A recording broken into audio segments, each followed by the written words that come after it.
नमस्कार मित्रांनो. चला आपण बालमानसशास्त्र या बालमानसशास्त्राचा पुढचा भाग आपण आता सुरू करतोय. आतापर्यंत आपण जे बालमानसशास्त्राचा अभ्यास केलेला आहे. संबंध बालमानसशास्त्र तुम्हाला तुमच्या परीक्षेपर्यंत पूर्ण करून द्यायचं आहे. किंबहुना बालमानसशास्त्रात आपले मार्क्स वाढले पाहिजेत. मित्रांनो, महाराष्ट्रात अनेक जिल्ह्यामध्ये मला वाटतं दीपावलीच्या कालपासून सुट्ट्या सुरू झालेल्या आहेत. माझे डी.एड झालेले मित्र असतील किंवा बी.एड झालेले माझे मित्र असतील, जे शिक्षण सेवक म्हणून कार्यरत असतील किंवा आता शासनाच्या नवीन अटीनुसार जे तुम्हाला क्वालिफाईड होण्यासाठी टी परीक्षा सांगितलेली आहे. आता या माझ्या मित्र-मैत्रिणींना, माझ्या सहकारी बंधू-भगिनींना कसलाच वेळ आता शिल्लक नाही. कमी वेळेत हे तुम्हाला करायचं आहे. अजिबात घाबरू नका. संबंध बालमानसशास्त्र लाईव्ह प्लस रेकॉर्डेड ही बॅच आहे. एक लक्षात घ्या, तुम्ही एक शिक्षक आहात. आपण केवळ माफक फीस मध्ये केवळ ₹299 मध्ये ही बॅच देतोय. आणि एक शिक्षक ज्याचं चिंतन मनन हे जबरदस्त असतं. केवळ मानसशास्त्र हा विषय तुमच्या 23 तारखेच्या परीक्षेपर्यंत वाचून काढण्यासाठी एक दिवस तुम्ही मानसशास्त्राला देऊ शकतात. रेकॉर्डेड बॅच आहे, सगळंच रेकॉर्ड केलेलं आहे. आपल्या ज्या हार्ड संकल्पना आहेत, मानसशास्त्रातले जेवढे अवघड टॉपिक आहेत, जे मानसशास्त्रात तुमच्या दृष्टिकोनातून जे हार्ड चॅप्टर वाटतात, अगदी सोप्या भाषेत तुम्हाला करून देण्यात आलेले आहे. त्यामुळं यासाठी तुम्हा सर्वांना एक विनम्र विनंती की तुमच्या फायद्यासाठी मार्क्स तुमचे, यश तुमचं आहे, गुण तुमचं आहे, यश हे तुमचंच आहे. तुमच्या यशामध्ये मार्गदर्शनाचा वाटा निश्चित आमचा असणार आहे. यासाठी आपल्याला ऍप डाउनलोड करायचं आहे. ऍप डाउनलोड करण्यासाठी राठोड अकॅडमी हे ऍपचं नाव आहे. अधिक माहितीसाठी खाली तुम्हाला व्हॉट्सअप संपर्क नंबर देण्यात आलेला आहे किंवा टेलिग्राम चॅनल इथं तुम्हाला उपलब्ध करून देण्यात आलेला आहे. याचा लाभ घ्या. प्ले स्टोअर मध्ये जाऊन राठोड अकॅडमी हा ऍप डाउनलोड करून संबंध मानसशास्त्र आपण या मानसशास्त्राचा लाभ घेऊ शकतात. पण चला, आपण यानंतर मानसशास्त्राचा पुढच्या भागाला सुरुवात करतोय. मानसशास्त्राचा यानंतरचा पुढचा भाग असेल तुमचा नवीन चॅप्टर घेतोय आपण. बघा नवीन चॅप्टर कोणता, तर यात आपण मूल्यमापन आणि त्याच्या अगोदर आपण मूल्यमापनाचे प्रकार घेतलेले होते. आता यामध्ये आपण पाहणार आहोत ते म्हणजे महत्वाचा चॅप्टर जो तुम्हाला थोडासा क्रिटिकल वाटू शकतो. पण मित्रांनो, असू द्या, क्रिटिकल असेल तरी प्रॉब्लेम नाही. जेवढे मानसशास्त्रातले हार्ड चॅप्टर आहेत, जे तुम्हाला वाचण्यासाठी कठीण जातात, बघा अगदी सोप्या भाषेत तुम्हाला करून दिलेला आहे. आजचा चॅप्टर आहे तुमचा सर्वसमावेशक शिक्षण. म्हणजे टायटल नीट समजून घ्या. असं शिक्षण सर्वसमावेशक शिक्षण. तुम्ही जेव्हा एक अध्यापक म्हणून, एक शिक्षक म्हणून वर्गावर जात असाल, तर लक्षात घ्या तुम्हाला कोणकोणती विद्यार्थ्याला शिकवायचं आहे. जेव्हा तुम्ही सरळ एखाद्या शाळेमध्ये तुमची नियुक्ती झालेली असेल, तर तिथं सर्व सामान्य विद्यार्थी आहेत, सामान्य विद्यार्थी आहेत. त्याला तुम्ही सहज शिक्षण देऊ शकता. परंतु याच समाजात असे काही विद्यार्थी आहेत जे कर्णबधीर आहेत, मूकबधीर आहेत, अंधत्व आहेत, शारीरिक व्यंगत्व त्यांना आलेलं आहे. मग अशा विद्यार्थ्यांसाठी शिक्षण वेगळं आहे. एकात्मिक शिक्षण पद्धती वेगळी आहे. आणि सर्वसमावेशक म्हणजे या सगळ्यांना समान संधी देऊन जे शिक्षण दिलं जातं, त्याला आपण सर्वसमावेशक शिक्षण असं म्हणतो. मग सर्वसमावेशक शिक्षण म्हणजे काय? तर युनेस्कोने त्याची व्याख्या केलेली आहे. युनेस्को यांनी केलेली सर्वसमावेशक शिक्षणाची व्याख्या कोणती? त्यांनी केलेली सर्वसमावेशक शिक्षणाची व्याख्या म्हणजे ती व्याख्या वंचित बालके, समाजापासून वंचित असलेली ही बालके आहेत, लक्षात घ्या. तर समाजापासून वंचित असलेली ती बालके कोणती? वंचित बालके, युवक, प्रौढ. समाजापासून कोण कोण वंचित आहेत त्यामध्ये बालक आले, युवक आले, प्रौढ आले. वंचित बालके, युवक व प्रौढ यांच्या अध्ययनाच्या गरजांचा शोध घेत लक्ष केंद्रित करणारा विकासात्मक उपक्रम म्हणजे सर्वसमावेशक शिक्षण. सर्वसमावेशक शिक्षणाची व्याख्या युनेस्कोने केलेली आहे.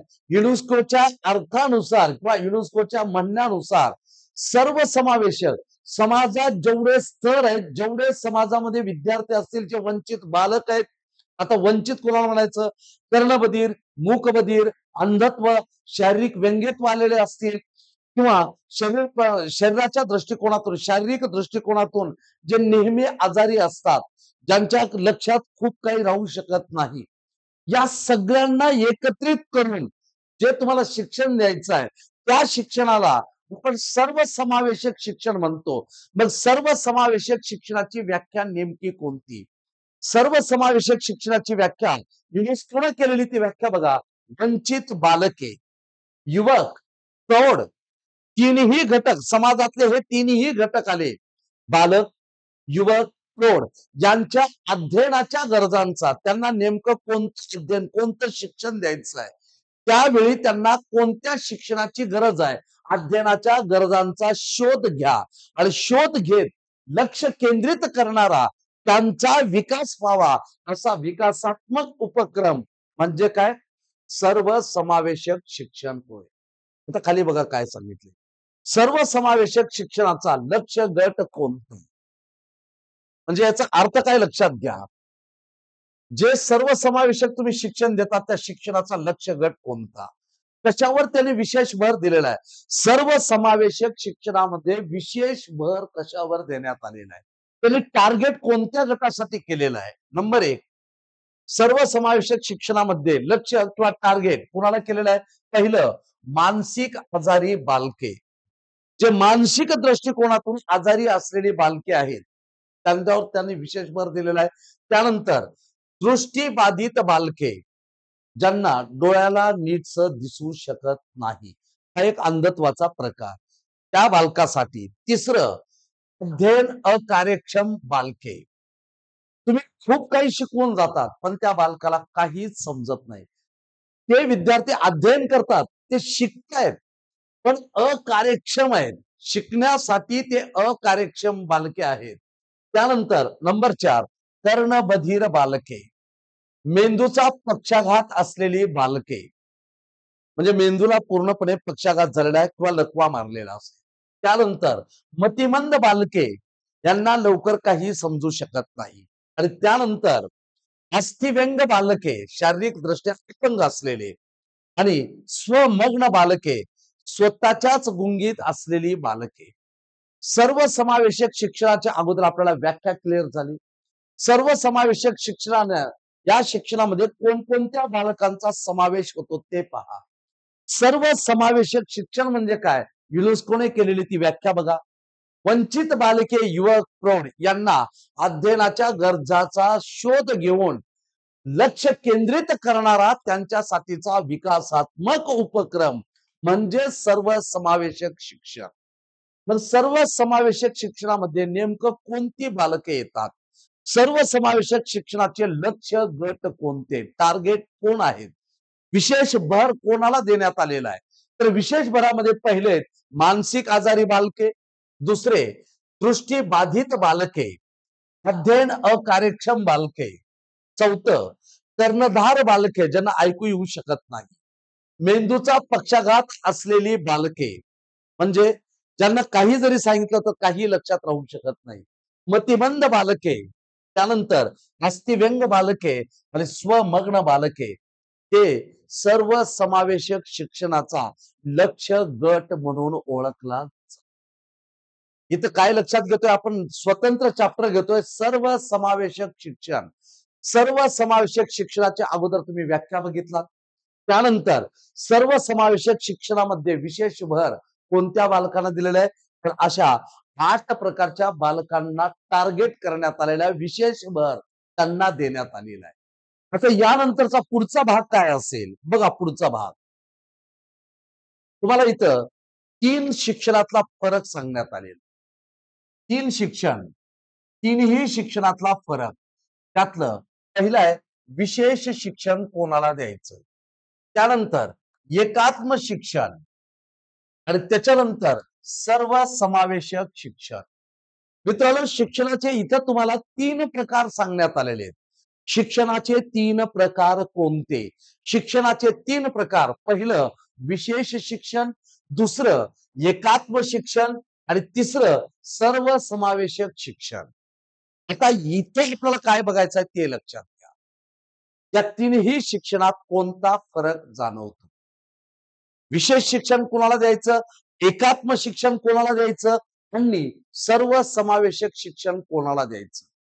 इथं आपल्याला या 3 शिक्षणातला फरक लक्षात घ्यायचा आहे.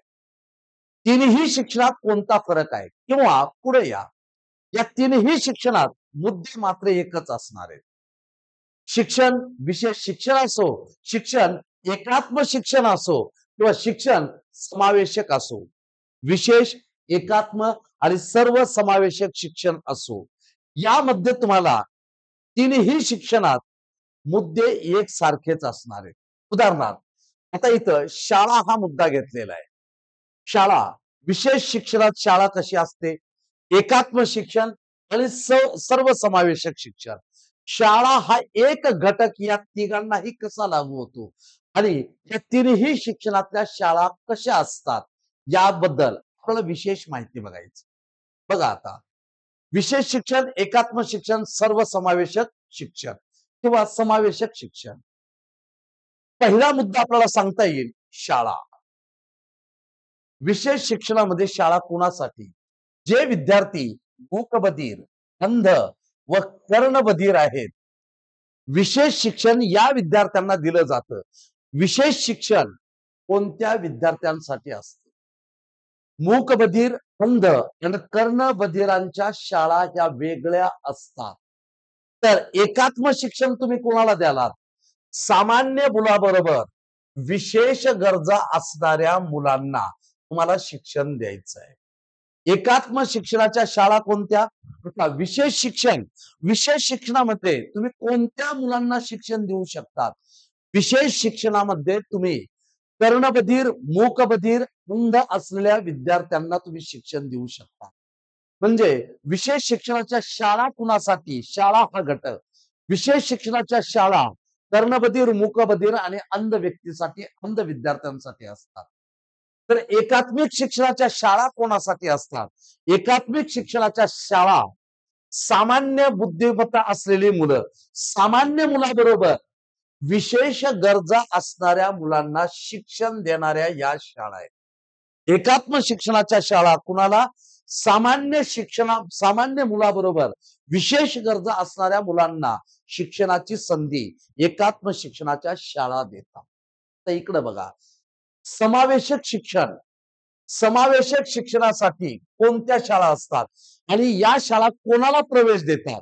या शाळा इथं विशेष गरजा असणाऱ्या मुलांना सर्वसामान्य शिक्षण योजनेत आणून त्यांचा समावेश करणे. म्हणजे दोन्ही जवळपास सारखं, फक्त इथे एवढंच आहे, सामान्य मुलं अगोदर घेतलेली आहेत आणि इकडे विशेष गरजा असणाऱ्या मुलांना अगोदर घेतलेलं आहे. या दोघांना एकत्रित समायोजन केलेलं आहे. इथं बघा, एकात्म शिक्षण कोणत्या मुलांना शिक्षण देऊ शकतं? तर एकात्म शिक्षण हे सामान्य मुलांना शिक्षण देतं. सामान्य मुलाबरोबर विशेष गरजा असणाऱ्या मुलांना त्यानं शिक्षण देतं. पण समावेशक शिक्षणामध्ये तुम्हाला काय सांगितलंय? अगोदर विशेष गरजा असणारी मुलं आणि नंतर सर्वसामान्य असणारी मुलं, दोन्ही एकच. अल्टरनेट काय केलंय? इथं सामान्य मुलांना अगोदर संधी आहे आणि विशेष गरजा असणाऱ्या मुलांना नंतर संधी आहे. इकडं विशेष गरजा असणारी मुलं अगोदर आणि नंतर सर्वसामान्य, या दोघांचा एकत्रित समावेश केलेला आहे आणि त्या मुलांच्या या शाळा असतात. हा पहिला मुद्दा. विशेष शिक्षणाच्या शाळा कोणासाठी? कर्णबधीर, मूकबधीर आणि अंध व्यक्तीसाठी. पुढे या. एकात्म शिक्षण कोणाला? सामान्य मुलाबरोबर तुम्ही विशेष गरजा असणाऱ्या मुलांना जे शिक्षण देतात त्याच्या शाळा एकात्म शिक्षणामध्ये. समावेशक शिक्षण कोणत्या मुलांच्या? या सर्वसमावेशक शिक्षण देणाऱ्या शाळा कोणत्या मुलांना ते प्रवेश देतात? विशेष गरजा असणाऱ्या मुलाबरोबर सर्वसामान्य शिक्षण देणाऱ्यांचा समावेश. या दुसरा, अपंगत्वाचा प्रकार. मुद्दा कोणता आहे? अपंगत्वाचा प्रकार. विशेष शिक्षण कोणाला देऊ शकतात? तर या विशेष शिक्षणामध्ये गंभीर स्वरूपाचे अपंगत्व असणाऱ्या मुलांनाच या शाळेत सोय करून दिली जाते. मग व्हीलचेअर असेल, कुठलीही साधने किंवा उपकरणे वापरलेली असेल. तर अपंगत्वाचा प्रकार विशेष शिक्षणामध्ये कोणते अपंगत्व? गंभीर स्वरूपाचं अपंगत्व असेल. गंभीर स्वरूपाचे अपंगत्व असणाऱ्या मुलांनाच अशा शाळेत सोय केली जाते. बघा लक्षात घ्या. विशेष शिक्षण अपंगत्वाच्या प्रकारात याल. वरील शाळा झालं. शाळा तिन्ही शिक्षण देणाऱ्या शाळा कोणत्या विद्यार्थ्यांना देतात? अपंगत्वाच्या प्रकारानुसार या 3 शिक्षणापैकी एक शाळा आपल्याला निवडायचं आहे. अपंगत्वाचा प्रकार जर गंभीर स्वरूपाचं अपंगत्व असेल, तिथं विशेष शिक्षणामध्ये त्या मुलांचा समावेश होत असतो. कारण अशा गंभीर स्वरूपाचं अपंगत्व असणाऱ्या मुलांसाठी खास प्रशिक्षित असलेले शिक्षक तिथं असतात. पण गंभीर स्वरूपाचं अपंगत्व असणाऱ्या मुलांना विशेष शिक्षणाची गरज असते. म्हणून त्यांची कॅटेगरी इकडे येते. आता इकडे या. एकात्म शिक्षणामध्ये सुद्धा अपंगत्वाचा प्रकार दिसतो. तर एकात्म शिक्षणामध्ये अपंगत्वाचा कोणता प्रकार आपल्याला दिसून येऊ शकतो? एक तर मध्यम अपंगत्व आहे आणि सौम्य अपंगत्व आहे. मध्यम म्हणजे ठीक आहे. म्हणजे त्याला एवढाही त्रास, गंभीर स्वरूपाचा त्रास नाही, मध्यम आहे किंवा सौम्य आहे. म्हणजे अगदी कमी प्रमाणात त्याला अपंगत्व आहे. मध्यम आणि सौम्य अपंगत्व असणाऱ्या मुलांसाठी एकात्म शिक्षणाच्या शाळेमध्ये सोय असते. विशेष शिक्षण देणाऱ्या शाळेमध्ये कोणत्या विद्यार्थ्याची सोय आहे? गंभीर अपंगत्व असणाऱ्या विद्यार्थ्यांची सोय विशेष शिक्षण असणाऱ्यामध्ये केली जाते. विशेष शिक्षण देणाऱ्या शाळेमध्ये गंभीर स्वरूपाचे अपंगत्व असणाऱ्या मुलांची सोय. तर एकात्म शिक्षण देणाऱ्या शाळेमध्ये कोणत्या अपंगत्वाची सोय केली जाते? असं अपंगत्व जे मध्यम आणि सौम्य अपंगत्व आहे, अशा अपंगत्व असणाऱ्या मुलांसाठी एकात्म शिक्षणाच्या शाळेमध्ये सोय केली जाते. आता पुढे या. समावेशक शिक्षण. समावेशक शिक्षण जर बघत असाल तर समावेशक शिक्षण यामध्ये तुम्हाला अपंगत्वाचा कोणता प्रकार दिसतो? सौम्य अपंगत्व आहे. इकडल्याचं थोडं उलट केलंय. एकात्म शिक्षणात मध्यम आणि सौम्य अगोदर घेतलंय. इकडे काय केलंय? सौम्य अपंगत्व आहे. हा ठीक आहे, अपंग आहे, पण एवढं काही गंभीर नाही. दुसरं मध्यम अपंगत्व आहे. सौम्य आणि मध्यम अपंगत्व असणाऱ्या मुलांची सोय समावेशक शिक्षणामध्ये केली जाते. दुसरा मुद्दा आहे अपंगत्वाचा प्रकार. गंभीर स्वरूपाचा अपंगत्व असेल तर अशा विद्यार्थ्यांची सोय विशेष शिक्षण देणाऱ्या शाळेमध्ये. तुमचं अपंगत्व मध्यम स्वरूपाचं किंवा सौम्य स्वरूपाचं असेल तर असे अपंगत्व असणाऱ्या विद्यार्थ्यांची सोय एकात्मिक शिक्षण देणाऱ्या शाळेमध्ये. सौम्य अपंगत्व आहे, अगदी कमी प्रमाणात अपंगत्व आहे, पुढे चालून ते मध्यम स्वरूपात होऊ शकेल, तर अशा विद्यार्थ्यांची सोय समावेशक शिक्षण देणाऱ्या शाळेमध्ये केलं जातं. पुढे या. यानंतर पुढचा भाग बघा. हे मुद्दे आहेत. आणि इकडं विशेष शिक्षण, एकात्मिक शिक्षण आणि समावेशक शिक्षण. हा मुद्दा कोणता आहे? उद्देश. तीनही शिक्षणाचा उद्देश कोणता? कोणते 3 शिक्षण? विशेष शिक्षण, एकात्म शिक्षण आणि समावेशक शिक्षण. या तीनही शिक्षण देण्याचा उद्देश काय आणि कोणासाठी शिक्षण?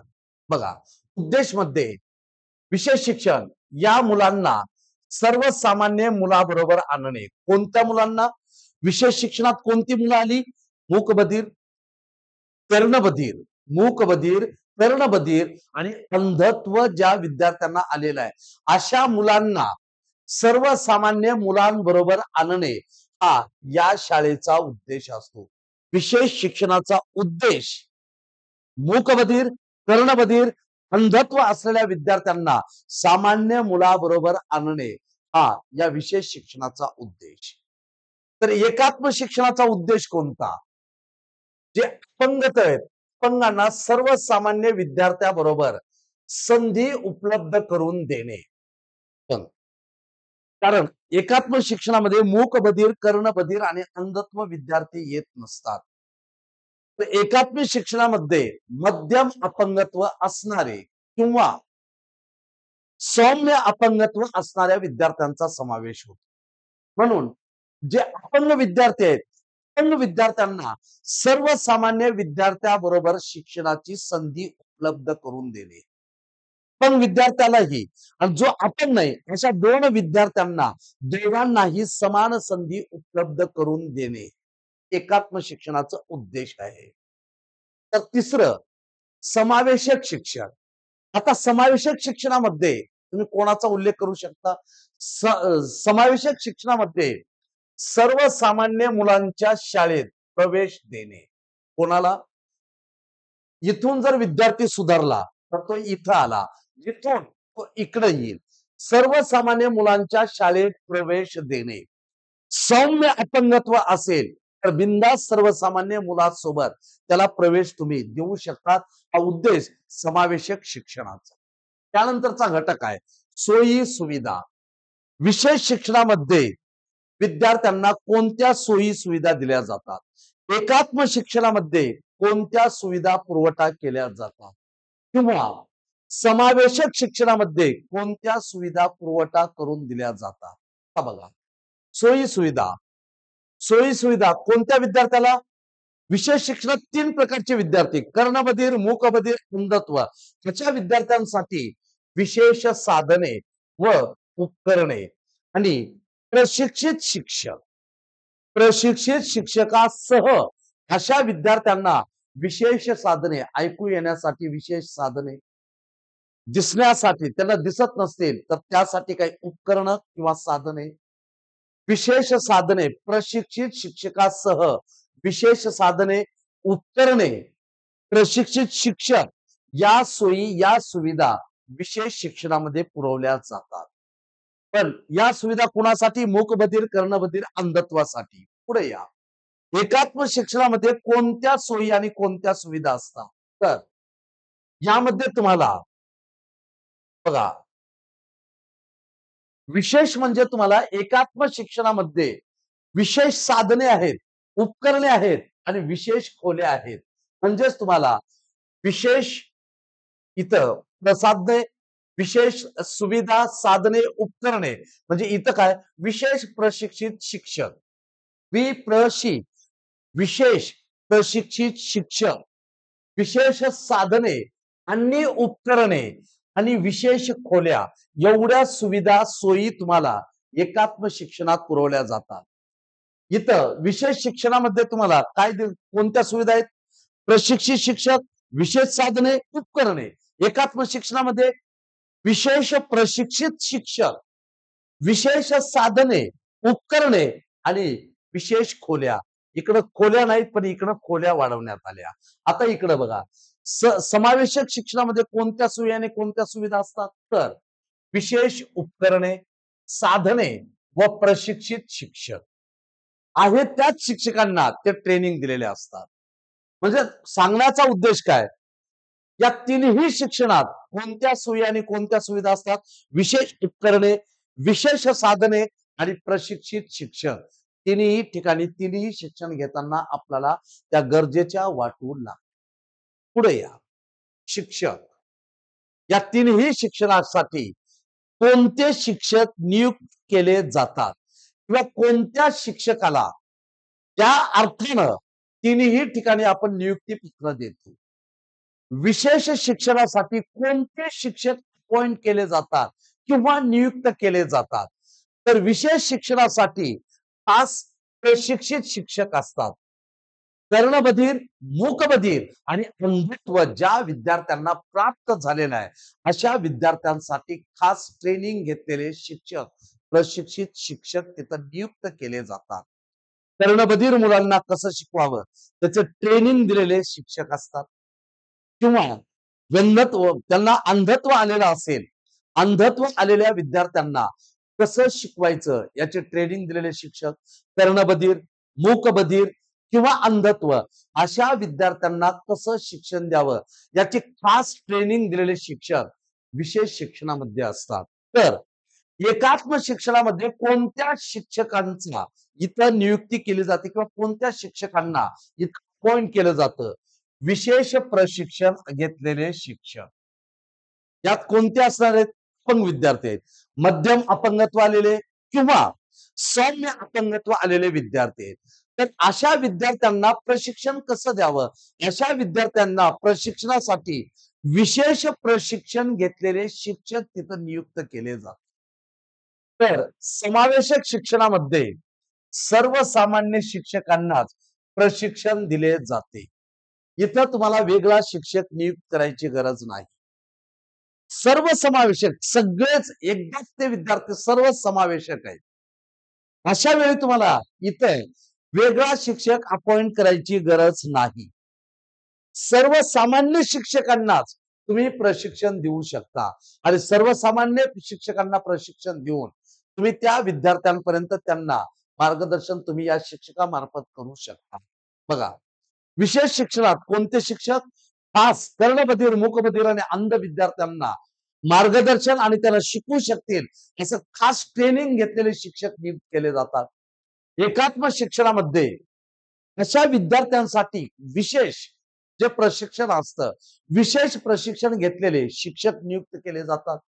तिसरं, सर्वसामान्य समावेशक शिक्षणात विशेष किंवा खास शिक्षक नसतो. सर्वसामान्य शिक्षकालाच प्रशिक्षण दिलं जातं. हे झाले तिन्ही शिक्षणातले शिक्षक. आता या तिन्ही शिक्षणामध्ये अभ्यासक्रम कसा असतो? त्यांचा को करिक्युलम कसा असतो? विशेष शिक्षणामध्ये त्यांचा अभ्यासक्रम हा स्वतंत्र विशेष अभ्यासक्रम असतो. कारण विद्यार्थीच मूकबधीर, कर्णबधीर आणि अंध विद्यार्थी आहेत. त्यामुळे त्यांचा अभ्यासक्रम निश्चित असतो आणि ठरलेला असतो आणि तो अभ्यासक्रम स्वतंत्र आहे. जिथला अभ्यासक्रम एकात्म शिक्षण यांनी समावेशक शिक्षणाला लागू होत नाही. कारण स्वतंत्र विशेष अभ्यासक्रम हे विशेष शिक्षण असलेल्या विद्यार्थ्यांसाठी आहे. मूकबधीर, कर्णबधीर आणि अंध विद्यार्थ्यांना स्वतंत्र विशेष अभ्यासक्रम द्यावा लागतो. तर एकात्म शिक्षणाचा अभ्यासक्रम कसा असतो बघा. अभ्यासक्रम एकच आहे. ज्यांचा आणि यांचा अभ्यासक्रम एकच आहे. पण पद्धती आणि तंत्रे ही वेगवेगळी असतात. बघा आता विशेष शिक्षण आणि एकात्म शिक्षण या दोघांचा अभ्यासक्रम एकच, पण ते शिकवण्याच्या पद्धती म्हणजे त्या अध्यापनाच्या पद्धती आणि तंत्रे मात्र हे एकमेकापेक्षा वेगळी असतात. तर समावेशक शिक्षणाचा अभ्यासक्रम हा अभ्यासक्रम बदलत असतो. दर 10 वर्षाला शालेय अभ्यासक्रम बदलत असतो.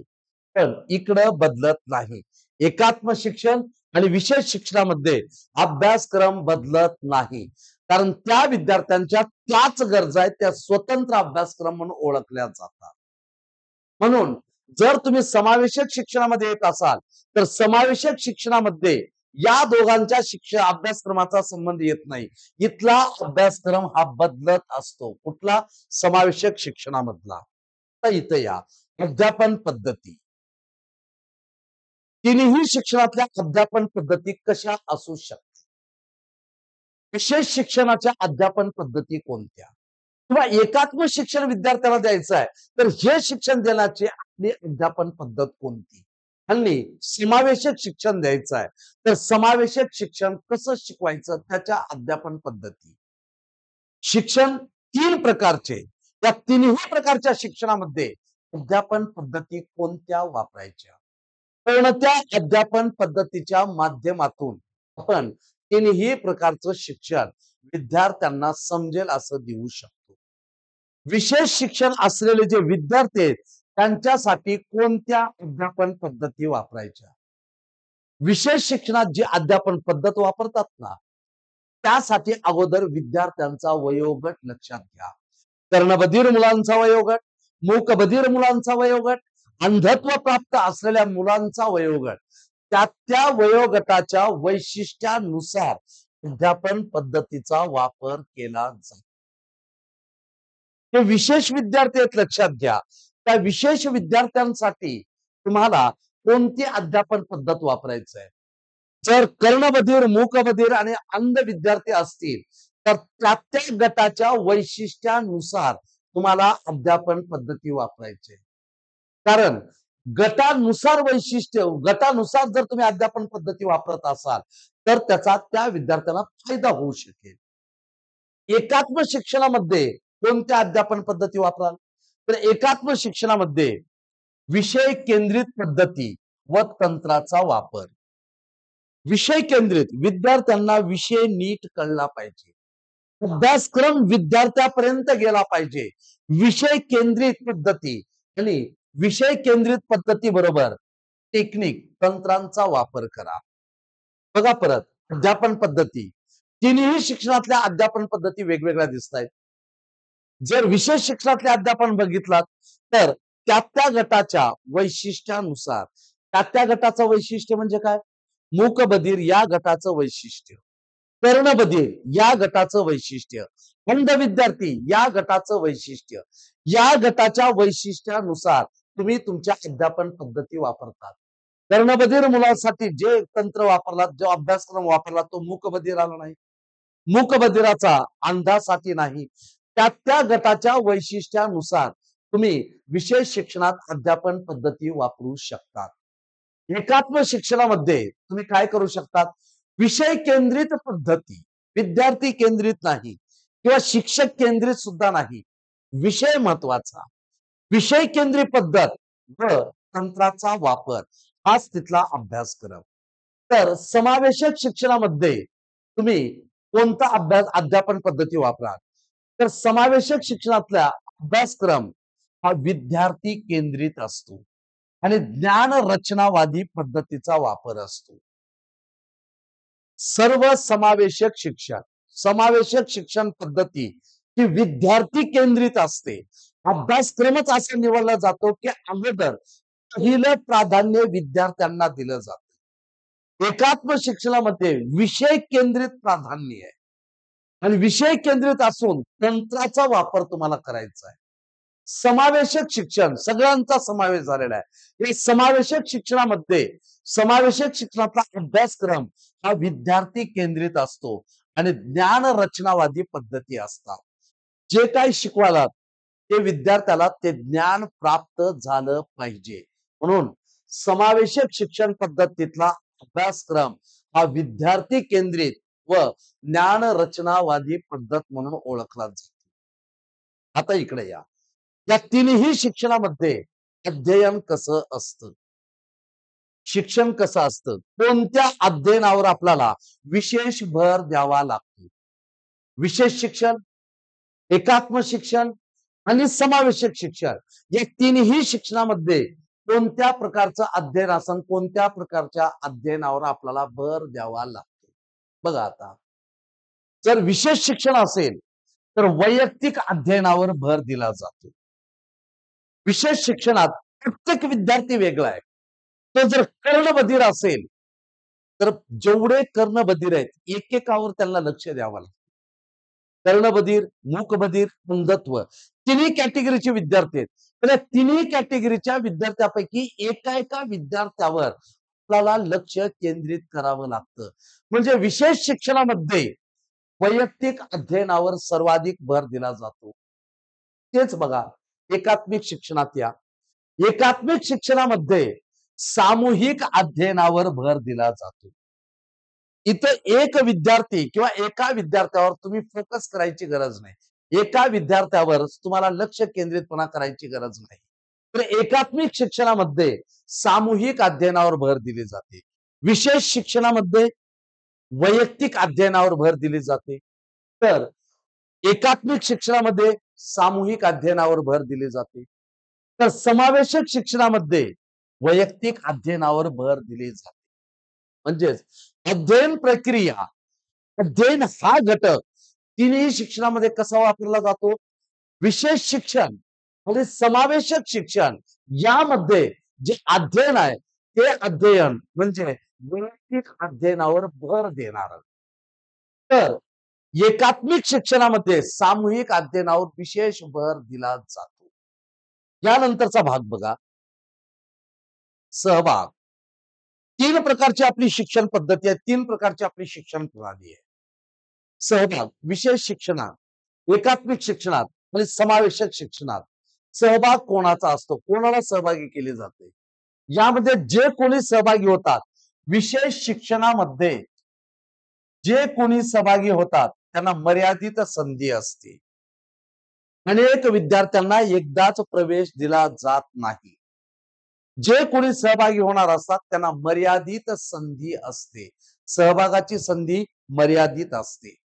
एकात्मिक शिक्षणामध्ये आंशिक संधी असते. आंशिक, कमी, एवढी जास्त नाही, कमी प्रमाणामध्ये.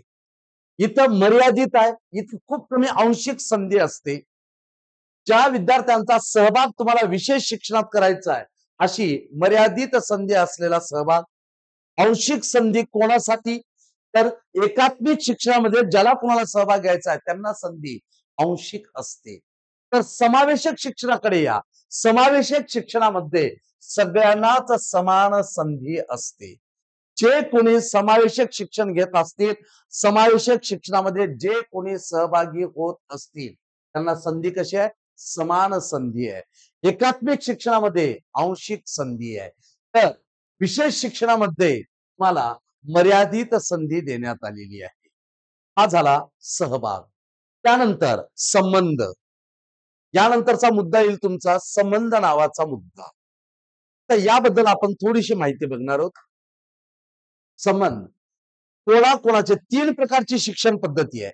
विशेष, एकात्म आणि समावेशक.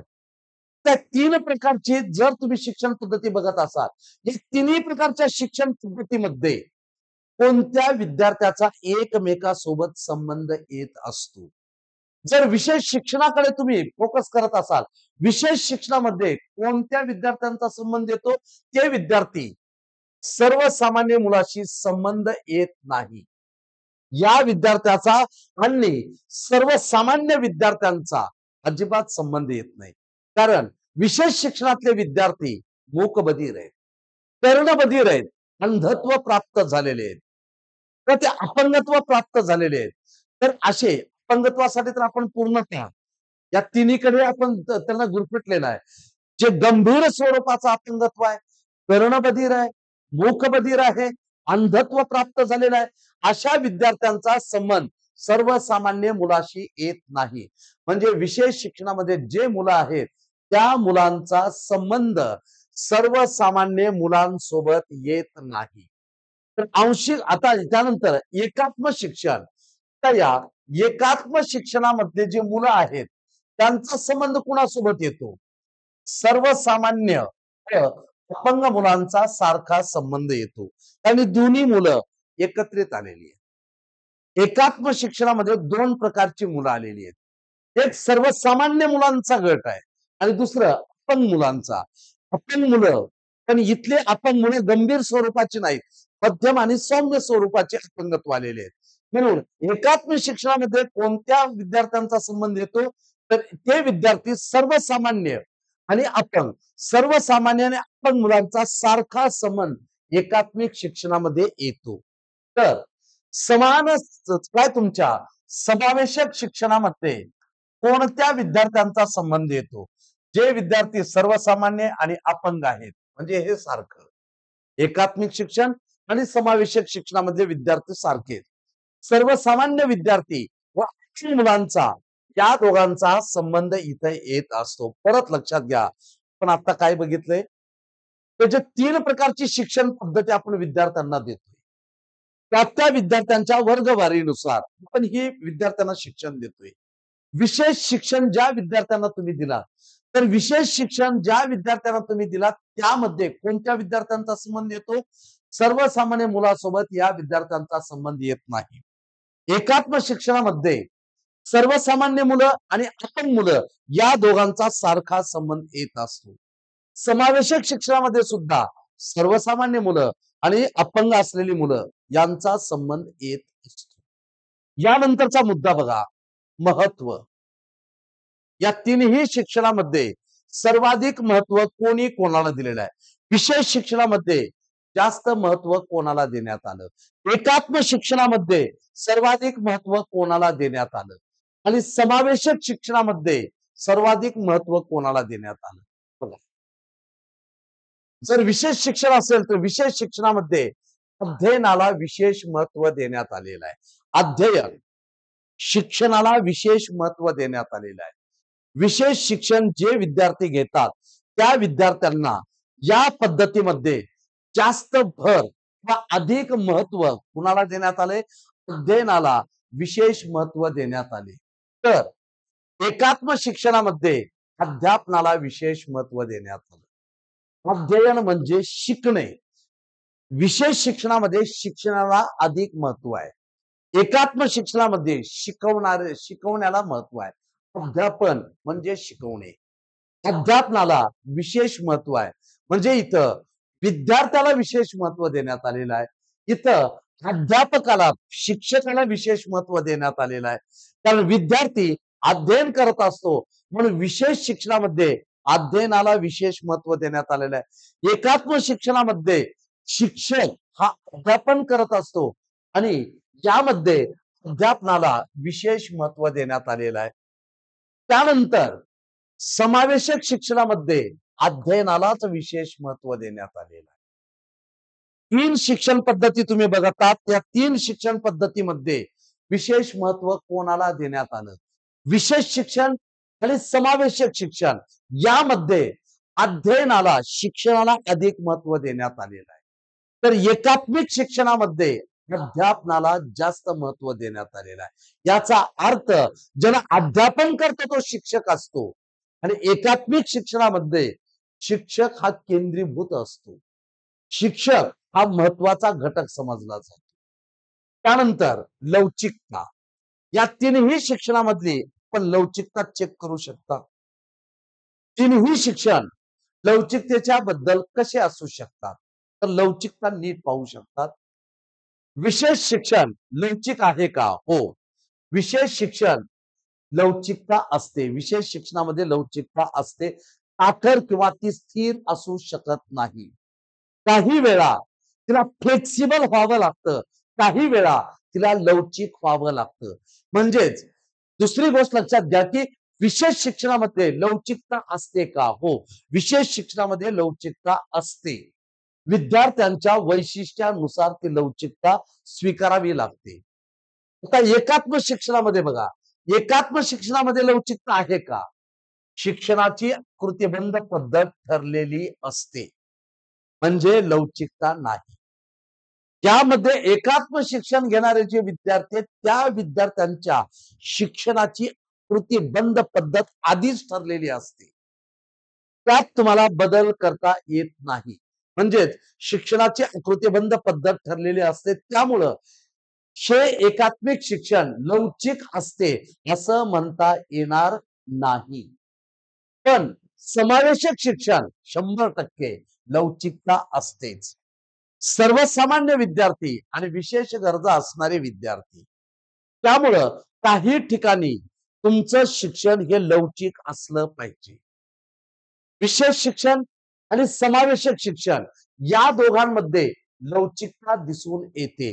पण एकात्मिक शिक्षणाचा कृतीबंध अगोदरच त्या ठरलेला असतो. त्यामुळे त्याच्यात लवचिकता आहे असं म्हणता येणार नाही. आणि शेवटचा घटक खर्च. हे तीनही प्रकारचं शिक्षण आपल्याला ऍक्सेप्ट करायचं आहे किंवा स्वीकारायचं आहे. तीनही प्रकारचं शिक्षण घेत असताना लक्षात घ्या, जर विशेष शिक्षण घेत असाल खर्च किती? एकात्म शिक्षण घेत असाल खर्च किती? आणि समावेशक शिक्षण घेत असाल तर खर्च किती येतो? बघा, तीनही शिक्षणासाठी खर्च कसा असतो? जर तुम्ही विशेष शिक्षण घेत असाल तर खर्च तुमचा खर्चिक बाब आहे. तर मूकबधीर, कर्णबधीर किंवा गंभीर स्वरूपाचं अपंगत्व, अंधत्व प्राप्त झालेले विद्यार्थी, अशा विद्यार्थ्यांवर जर आपल्याला शिक्षणासाठी त्या विद्यार्थ्यांना सर्वसामान्य विद्यार्थ्यांसारखं त्यांना शिक्षणाच्या प्रवाहात आणायचं असेल तर मग मात्र आपल्याला खर्च करावाच लागतो. विशेष शिक्षण ही पद्धत खूपच खर्चिक आहे. या पद्धतीमध्ये खर्च खूप होत असतो. एकात्मिक शिक्षणाकडे या. एकात्मिक शिक्षणामध्ये फारसे खर्चिक नसते. ते एकात्मिक शिक्षण खर्चिक आहे, पण तेवढंही खर्चिक नाही. फारसा खर्च येत नाही. जेवढा खर्च विशेष शिक्षणाला येतो, खूपच महागडा खर्च येतो. तसं एकात्मिक शिक्षणाला तुम्हाला फारसा खर्च येत नाही. तर समावेशक शिक्षणामध्ये खर्च आहे का? जे शिक्षण सर्वसामान्यांना परवडण्यासारखे आणि कमी खर्चाचे असते. म्हणजेच तिन्ही शिक्षणाची खर्च पद्धत बघितलात, विशेष शिक्षण खर्चिक आहे. एकात्म शिक्षण फार खर्चिक नाही आणि कमी खर्चिक समावेशक शिक्षण हे कमी खर्चिक म्हणून ओळखलं जातं. ते आपण काय बघितलं? 3 प्रकारचं शिक्षण आपण विद्यार्थ्यांना त्यांच्या वैशिष्ट्यानुसार देतो. विशेष शिक्षण, एकात्म शिक्षण आणि समावेशक शिक्षण या तिन्ही शिक्षणातला फरक कोणता? तिन्ही शिक्षणातले मुद्दे मात्र एकच आहे. तिन्ही शिक्षणातले मुद्दे एकच असतील, परंतु तेच मुद्दे शिक्षणाच्या दुसऱ्या प्रकारात गेल्याच्या नंतर त्यांमध्ये झालेला फरक आणि बदल हा तुमच्या समोर मांडण्यात आलेला हा आहे. एकात्मिक, विशेष शिक्षण आणि समावेशक शिक्षण या 3 शिक्षणातला फरक आपल्याला इथं सांगता येऊ शकतो. त्यानंतरचा बाब यानंतरची पुढची घटना आपण बघणार आहोत. विशेष बालकांच्या गरजा कोणत्या? तर विशेष बालकांच्या गरजा तुम्हाला बघायच्या आहेत. विशेष बालकांच्या गरजा बघत असताना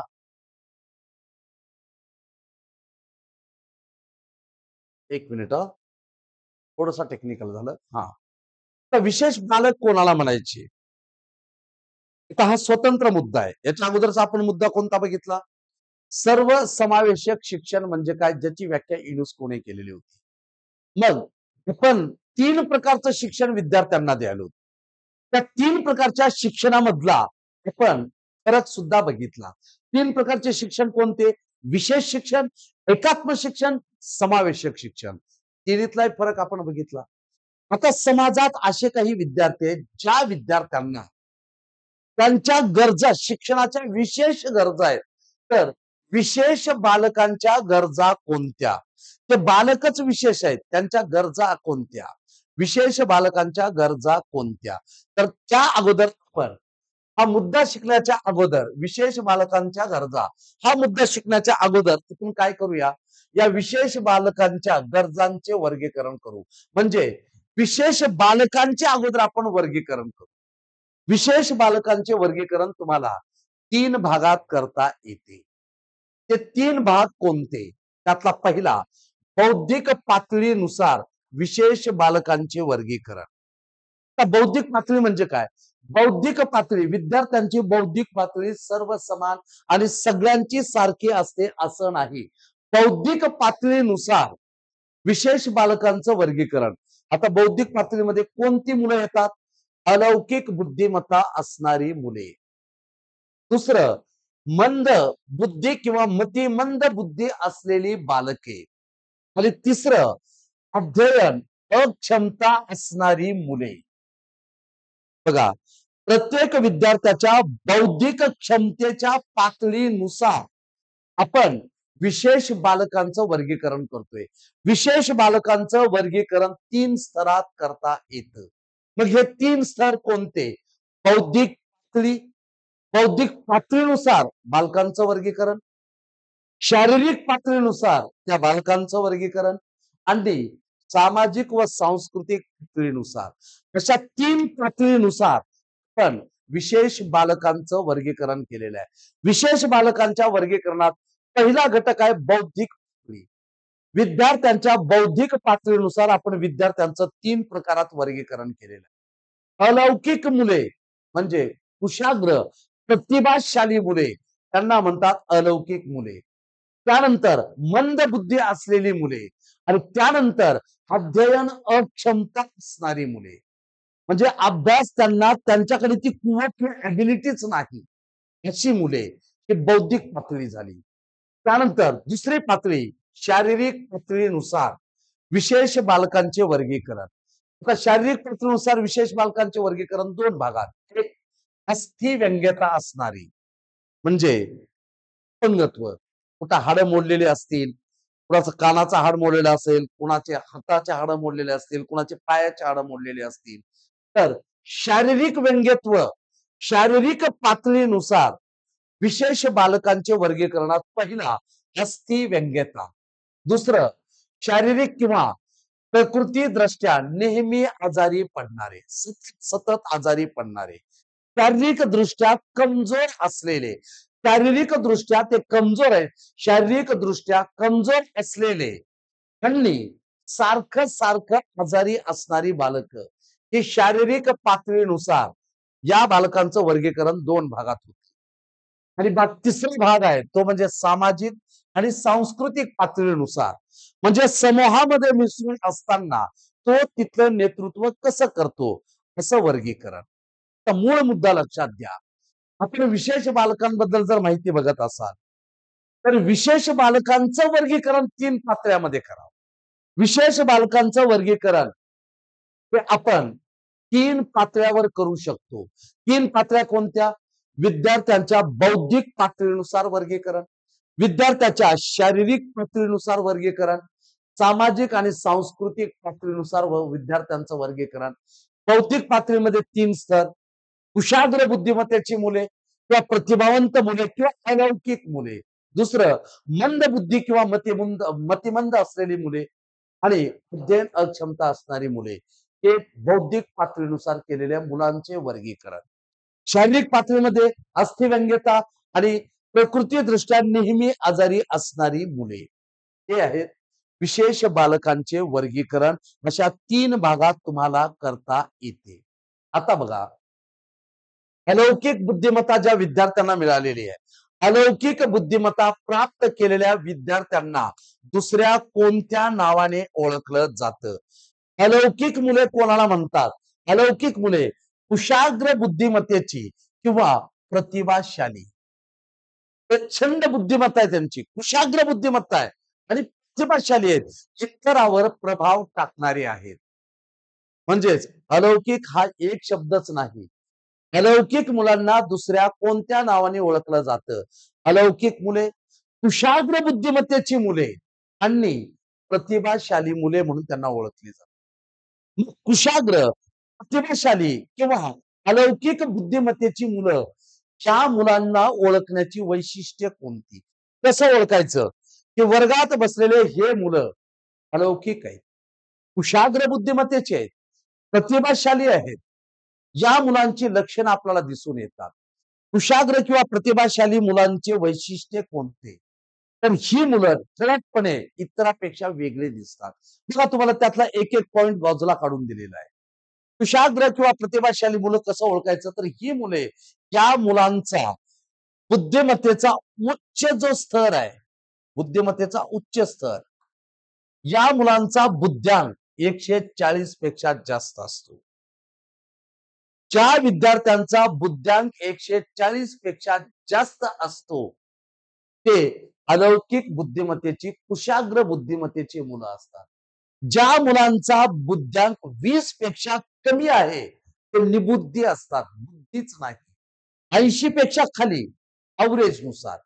तर 140 पेक्षा ज्या विद्यार्थ्यांचा बुद्ध्यांक जास्त असतो, 140 पेक्षा जास्त बुद्ध्यांक असलेली मुले ही कुशाग्र बुद्धिमत्तेची किंवा प्रतिभाशाली मुले म्हणून ओळखली जातात. त्यानंतर दुसरी गोष्ट, कुशाग्र बुद्धिमत्ता किंवा प्रतिभाशाली मुलं कसं ओळखायचे? तर ही मुलं चालणे बोलणे या क्रिया वयापेक्षा अगोदरच शिकतात. चालणे बोलणे वयापेक्षा लवकर शिकतात.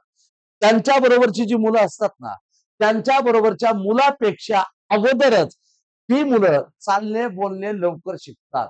अशी विद्यार्थी कुशाग्र बुद्धिमत्तेची मुले म्हणून ओळखली जातात. त्यानंतर अमूर्त चिंतनाची क्षमता त्यांना कमी वयात प्राप्त होते. प्रतिभाशाली किंवा कुशाग्र बुद्धिमत्तेची मुलं अमूर्त चिंतन, ज्या गोष्टी अजून डोळ्यानं बघितलेल्या नाहीत, ज्या गोष्टी त्यांना ज्ञात नाहीत, अज्ञातात आहेत, त्याला आपण अमूर्त म्हणतो. अमूर्त चिंतनाची क्षमता कमी वयात येते. जी गोष्ट त्यांनी बघितली नाही पण त्या गोष्टीच्या चिंतनाची क्षमता कमी वयात प्रतिभाशाली मुलांना येते. त्यानंतर अभिरुचित विविध, अभिरुची, आवड, रस निर्माण होणे. इतर मुलांनाही अभिरुची, आवड, रस निर्माण होतो.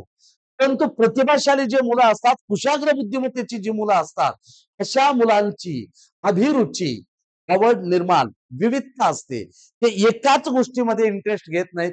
एकाच गोष्टीमध्ये त्यांना आवड किंवा रुची, रस असतो, असं अजिबात म्हणता येत नाही. तर अभिरुचीत कुशाग्र किंवा प्रतिभावंत मुलांच्या अभिरुचीमध्ये तुम्हाला विविधता आढळून येते. त्यानंतर अशी जी मुलं आहेत, कोणती? जी कुशाग्र किंवा प्रतिभावंत जी मुलं आहेत, अशा मुलांमध्ये आत्मविश्वास प्रचंड असतो. आत्मविश्वास आणि निर्णय क्षमता अधिक असते.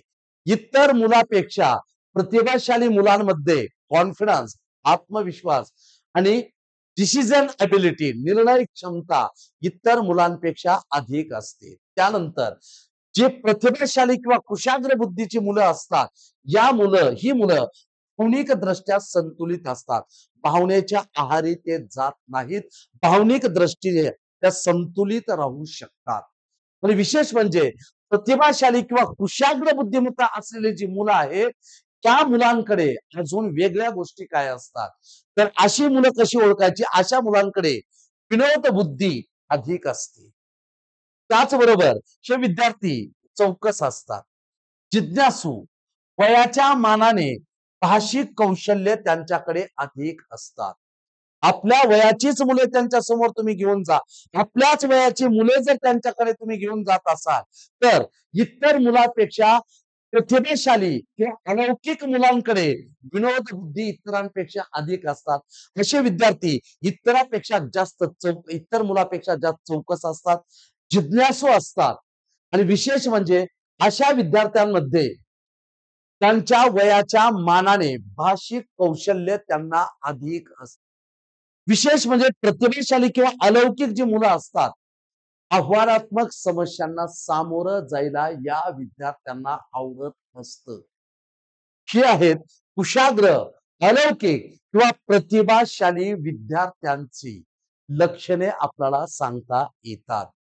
आणि अशा पद्धतीनं आपल्याला आज इथं विशेष शिक्षण, एकात्म शिक्षण आणि त्याचबरोबर समावेशक शिक्षण या तिघातला फरक बघून आपण विशेष बालकांच्या गरजा आणि त्या गरजानुसार त्यांचे वर्गीकरण पाहिले. त्यांच्या वर्गीकरणानुसार जो बौद्धिक स्तरावरील अलौकिक मुले आहेत, त्या अलौकिक मुलांचं लक्षणे कोणते हाही भाग आपण पाहिलाय. आता यानंतरचा पुढचा भाग मग मात्र आपण पुढच्या लेक्चर मध्ये बघतोय. मित्रांनो, परत एकदा आपल्या सर्वांच्या प्रचंड प्रतिसादामुळं आपल्या दुसऱ्या ऍप मध्ये सुद्धा जे तुम्हाला इतिहास, समाज सुधारक, पंचायत राज, राज्यघटना आणि भूगोल हे 5 विषय त्यांना ज्याला सामान्य ज्ञान म्हटलं गेलंय किंवा त्याला सामाजिक परिसर अभ्यास म्हटला गेलाय, ती बॅच आपण केवळ 399 रुपये मध्ये 5 विषय तुमच्या परीक्षेपर्यंत, टीईटीच्या परीक्षेपर्यंत तुम्हाला 5 विषय केवळ 399 रुपयामध्ये उपलब्ध करून देण्यात आलेला. विशेष म्हणजे जे आपण ते बॅच सुरू केलेली आहे, त्याही बॅच मध्ये पण PYQ घेणार आहोतच. परीक्षेच्या दृष्टिकोनातून महत्वाची. कोणासाठी ती बॅच महत्वाची असेल? टीईटी परीक्षा देणारे आमचे विद्यार्थी, त्याचबरोबर ग्रामसेवक, तलाठी, पोलीस भरती, एमपीएससी क्लार्क. सांगण्याचा उद्देश, जे विद्यार्थी सरळ सेवा भरती देणार आहेत त्या विद्यार्थ्यांसाठी आणि टीईटीची परीक्षा देणाऱ्या माझ्या विद्यार्थी मित्र मैत्रिणीसाठी आम्ही केवळ 399 मध्ये 5 विषयाची बॅच, जी की फास्ट ट्रॅक बॅच म्हणून आम्ही ओळखतो, ती बॅच तुम्हाला टीईटी मध्ये आम्ही उपलब्ध करून देत आहोत. ती बॅच केवळ 399 रुपयामध्ये आहे. जर त्या बॅच साठी आपल्याला संपर्क साधायचा असेल तर मित्रांनो लक्षात घ्या, जसं इथं तुम्ही मानसशास्त्रासाठी इथं तुम्ही संपर्क साधलात आणि मानसशास्त्रासाठीचा ऍप कोणता होता, तर हा app Rathod academy play store मध्ये जाऊन आपण हा ऍप डाउनलोड केला. तसंच इथं तुम्हाला टीईटी पात्रता परीक्षा, शिक्षक भरती परीक्षा किंवा सरळ सेवा भरती या सगळ्यांसाठी सामान्य ज्ञान किंवा सामाजिक परिसर म्हणून एक ऍप आपल्याला देण्यात येतोय. 399 त्याची फीस आहे फक्त 399. 5 विषय 399 मध्ये तुम्हाला देण्यात येत आहे आणि तुमच्याच प्रचंड प्रतिसादामुळं मानसशास्त्राच्या बॅच सोबतच तुम्हाला सामान्य ज्ञानची बॅच केवळ 399 रुपयामध्ये देत आहोत. जे माझे विद्यार्थी मित्र मैत्रिणी माझे बांधव आहेत त्या सगळ्यांना या सामान्य ज्ञानचा जास्तीत जास्त वापर व्हावा आणि आपण एक यश आपल्या हाती घ्यावं, एक पोस्ट आपण आपल्या हाती घ्यावं यासाठी ऍप डाउनलोड करायचं आहे. तुम्हाला प्ले स्टोअर मध्ये जाऊन राठोड अकॅडमी हा ऍप डाउनलोड करायचा आहे. जर काही अडचणी वाटत असतीलच तर इथं तुम्हाला व्हॉट्सअप नंबर देण्यात आलेला आहे. त्यानंतर टेलिग्राम चॅनल इथं देण्यात आलेला आहे. यावर संपर्क साधून आजच तुम्ही तुमचा प्रवेश निश्चित करू शकता. भेटूया पुढच्या सिरीज सोबत. हाच विषय पुढे घेऊन येतोय. तोपर्यंत सर्वांना परीक्षेसाठी बेस्ट ऑफ लक. धन्यवाद मित्रांनो.